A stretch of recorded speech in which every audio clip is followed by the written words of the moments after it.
The world today has so much pleasures and fascinations, but in all of these, there are three basics that stand out. They are food, shelter, and clothing. Food is the most important of the three. Food is needed for the sustenance of life as it promotes growth and provides energy for day-to-day activity. Owing to its importance, the present administration has put in place a number of policies and programs aimed at boosting agricultural yields and, above all, making Nigeria self-reliant in food production. On this episode of Frontiers, we shall be taking a look at the use of organic fertilizers in boosting agricultural production. I am Obiageli Ugoke, and our guest is Mr. Noel Kayan, National Chairman, Organic Fertilizer Producers and Suppliers Association of Nigeria, OFSAN. Glad to have you on Frontiers. Thank you very much for having me. Frontiers continues shortly. Do stay with us.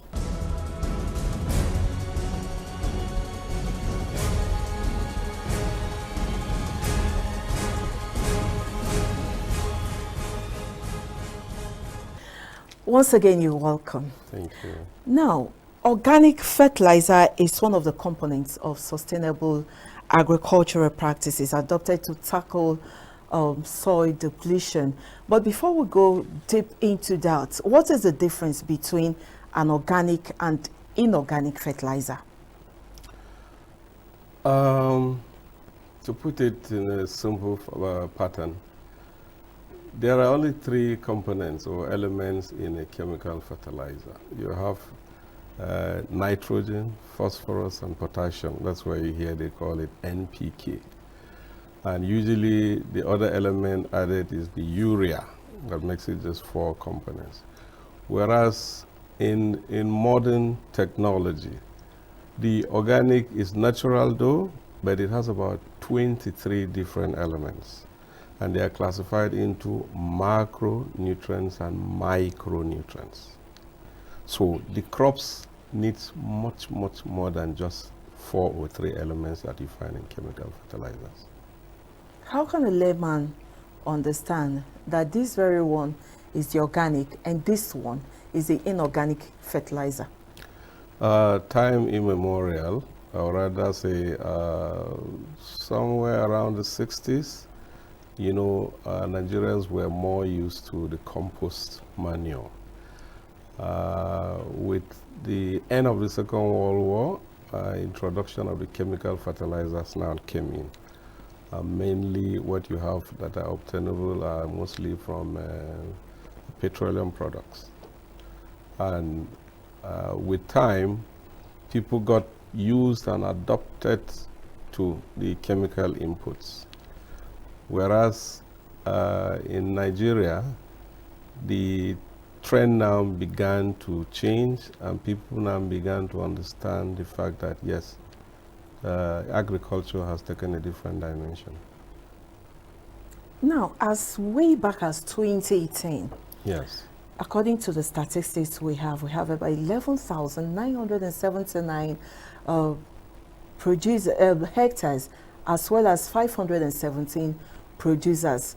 How is the situation, and do we still have such farmers in modern farming still utilizing this modern organic fertilizer? Yes, it has. It actually requires a lot of public enlightenment, but I can assure you the average Nigerian farmer, the average peasant farmer is beginning to understand the differences between the two. Because relatively you will find out now that crops that are grown organically tend to taste better, and they also have a longer shelf life.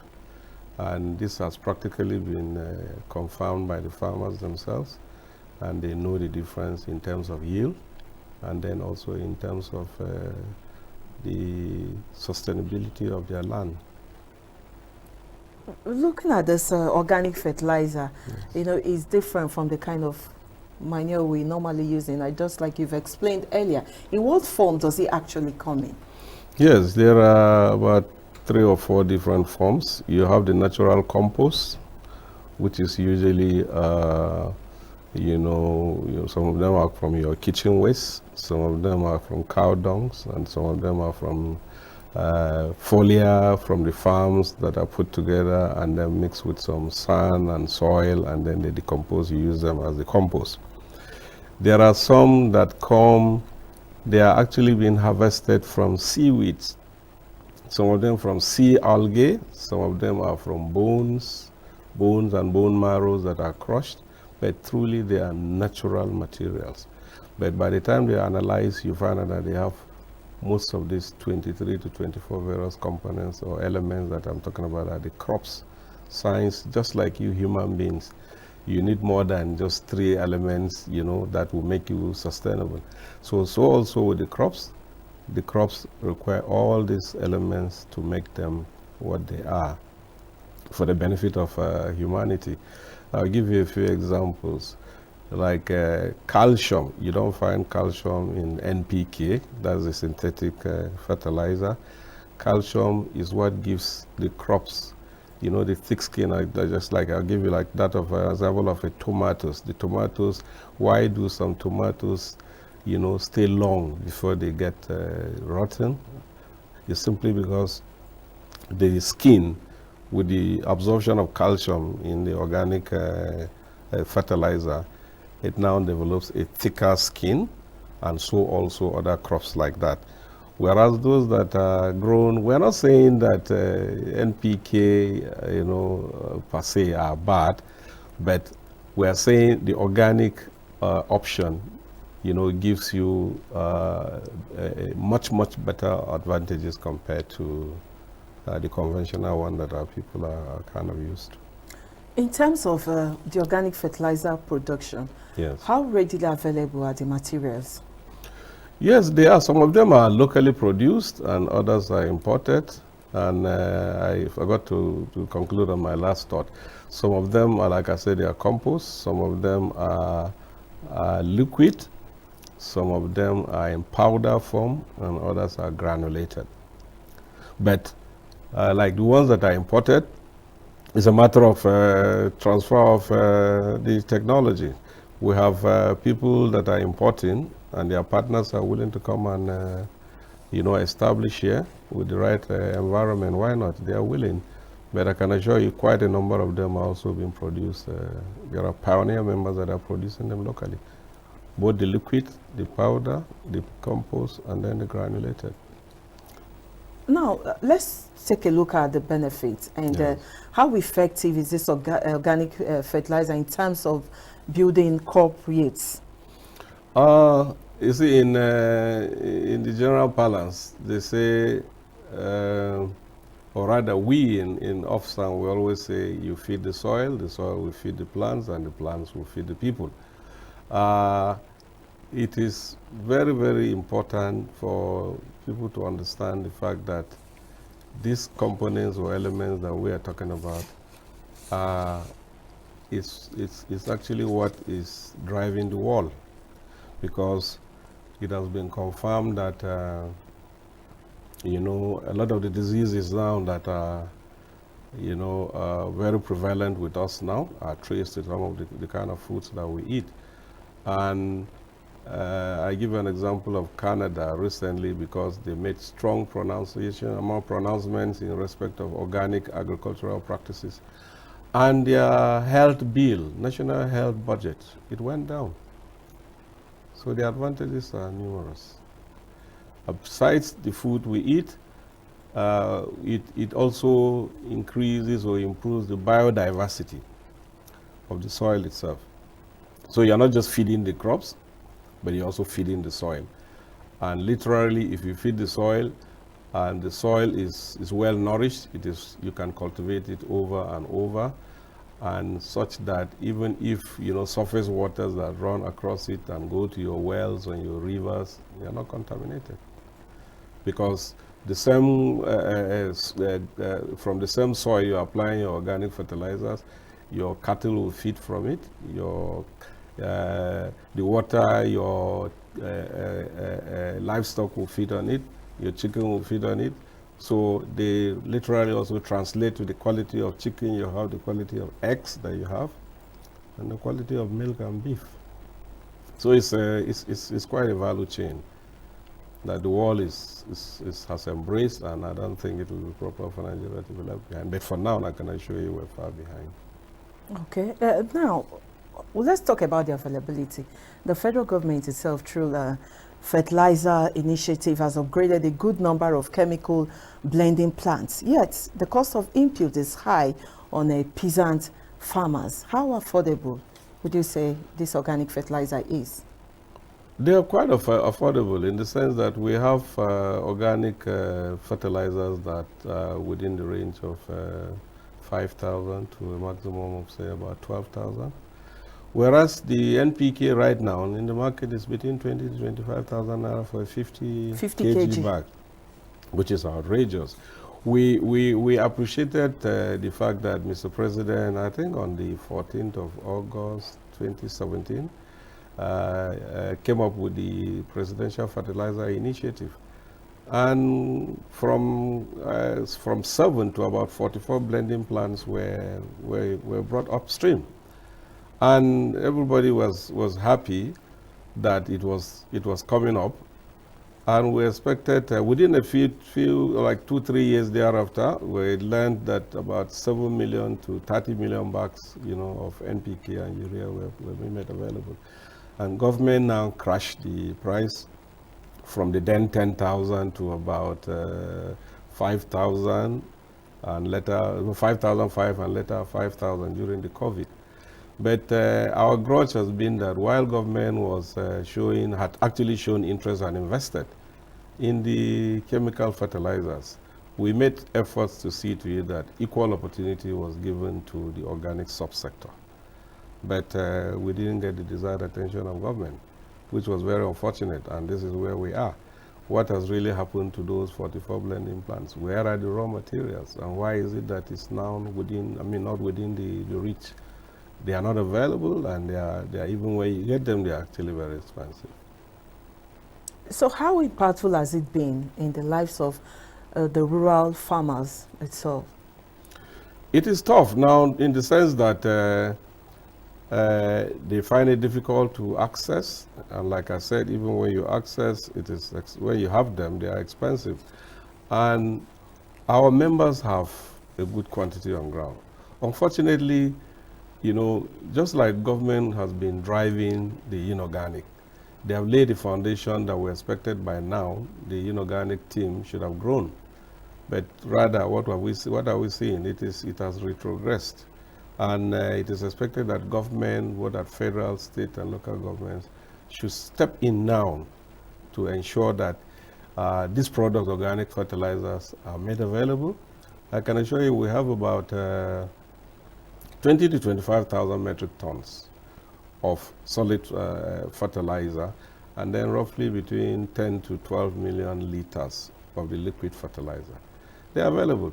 So government should step in either by way of subsidy or direct investment, and then we have blending plants that are purely organic, and they have the capacity.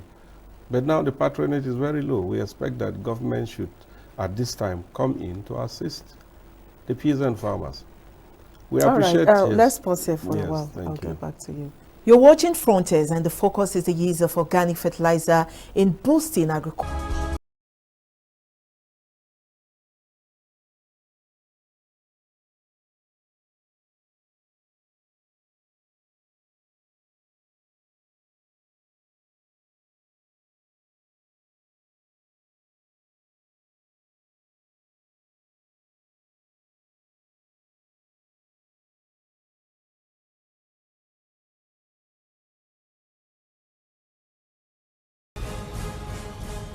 You're welcome back. Now, what efforts is your association making to create awareness about organic fertilizer and also get the buy-in of stakeholders in the agricultural sector? We've approached in a couple of directions. One, there's actually been no policy on organic agriculture. That's a deliberate policy. We concluded work on that recently in collaboration with the Federal Ministry of Agriculture and other stakeholders. And I think very soon a national policy on organic agriculture will soon be adopted by the federal government of Nigeria. We have on our own, through our various members, been able to also contribute in our little ways in going around the states, because our membership are scattered across the country. They have tried to penetrate them, and by informing them about the advantages and the differences between the two. Gradually, they are understanding that. As an association, we have also reached out for partnership. We are in partnership with quite a number of international organizations. Organizations like the International Fertilizer Development Center, IFDC. We are in very close collaboration too with AGRA. We are in collaboration with, we've reached out to the European Union. We have reached out to the US aid. We've reached out to UK aid. And we are partaking in some of their programs for the feeding, for the peasant farmers across various states of the Federation. So it's an ongoing project, and we believe that considering what is, and we're also in partnership with certification agencies like NISAT, ECOSAT, whose headquarters is in France. So we're doing our bit, and we also need to be encouraged to do more. Nigeria is a signatory to many African and international treaties on climate change, ecological organic agriculture, and national food security, amongst others. What role is the organization playing in achieving the objectives of the treaties? That's an interesting question, because like I can confirm to you that Nigeria is a signatory to the Ecological Organic Agriculture Treaty for Africa, and is domiciled with the African Union. Unfortunately, there are other countries, even within the West African coast, that seemingly are doing better than Nigeria, and some in the far eastern continent of Africa, they are also doing a lot better. The truth is, Nigeria has signed quite a number of treaties, including the last one, COP26 in Glasgow. We expect that government should truly be doing a lot better. I am happy that the Secretary General of the United Nations visited Nigeria, and he also hammered on the issue of climate change. He did. And I can assure you the organic option is one option that can combat climate change. It can improve our collective nutrition. It improves our biodiversity. And then, because of increase in yield, it also can increase the disposable income, of peasant farmers. And if our acts are put together, it's an area that I can assure you Nigeria will fetch a lot of foreign exchange. Right now, we also took part in the last summit that was done by the Nigerian Export Promotion Council, where it is tagged Export for Survival.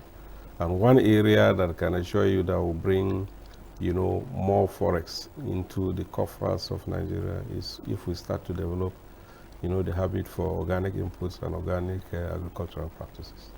Taking a look at the federal government's drive on citizens' involvement in agriculture, what do you think could be done to create more employment and ensure food security, and above all, raise the country's foreign exchange earnings?